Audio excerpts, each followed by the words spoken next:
What do you say then to those critics, and a lot of them are fellow law enforcement officers, who say you guys didn't handle the situation properly, and many people who, as tough as it might sound, consider you guys cowards with the way you acted that day?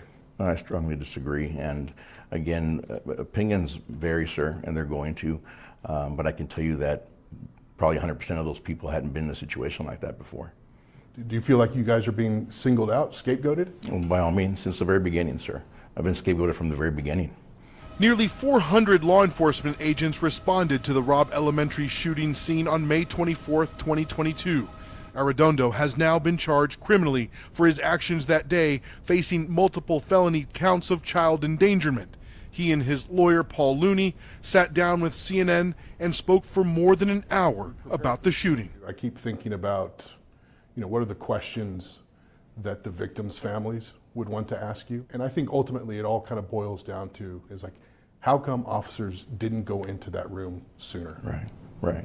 What do you say to those families? If you look at the body cam footage, there was no hesitation, and myself and the first handful of officers that went in there and went straight towards the hot zone, as you may call it, and took fire. And then at that point, we worked with what we had. The protocols of, as I understand it, of active shooter training is you go after the gunman and you focus on the gunman until he or she is taken out.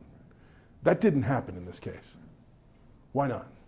We couldn't, again, you can't see what's on the other side of a wall. At that point. But you're supposed to get through that wall. Right. You can't see through it, first of all. So when we were shot at and we backed off to think, okay, now we know where he's at, because we didn't know where he was at. That's when we took fire and backed out and realized, okay, now we need to come up with a plan to get back up there. If I show you a couple of video clips, would you mind? I'd love just to, as we watch them, I'd love to get your perspective on what I'm sorry, but I'd rather not look at video clips, sir. I just don't. I just don't. I've kept myself from that. It's difficult for me to see that. These are my children too, and people don't understand that. We went down the hallways every day and stressed about keeping doors locked, stressed about being vigilant, and the less I see of those, sir, that I don't have to, the better for me. What the body cam video clips that Arredondo refused to watch show is that on that day in the hallway at 12:09 p.m., he said he knew there were likely victims in the room with the gunman. As soon as I clear this room, I'm going to verify what's been vacated, guys, before we do any kind of reaching. The time's on our side right now. We have kids in there, but we got to save the lives of the other ones. In that moment when lives were at stake, why did you think time was on your side? I don't recall making that statement. I'm sorry. There's some things that you don't recall while you're in that hallway.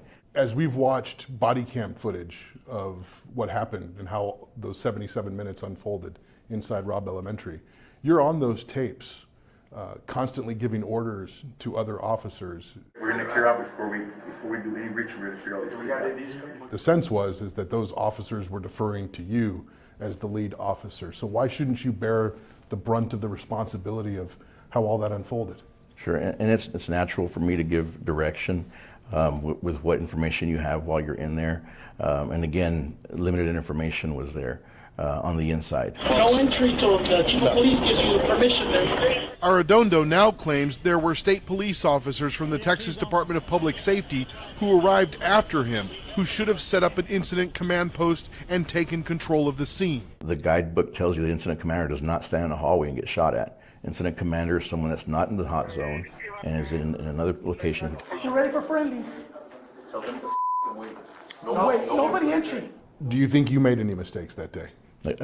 Again, that's a hindsight statement. You can think all day and second guess yourself. I know we did the best we could with what we had, and by running into that building and not leaving there and doing what we could or doing what I could and what the other officers could, it was the best we could with the situation we had and the information we had.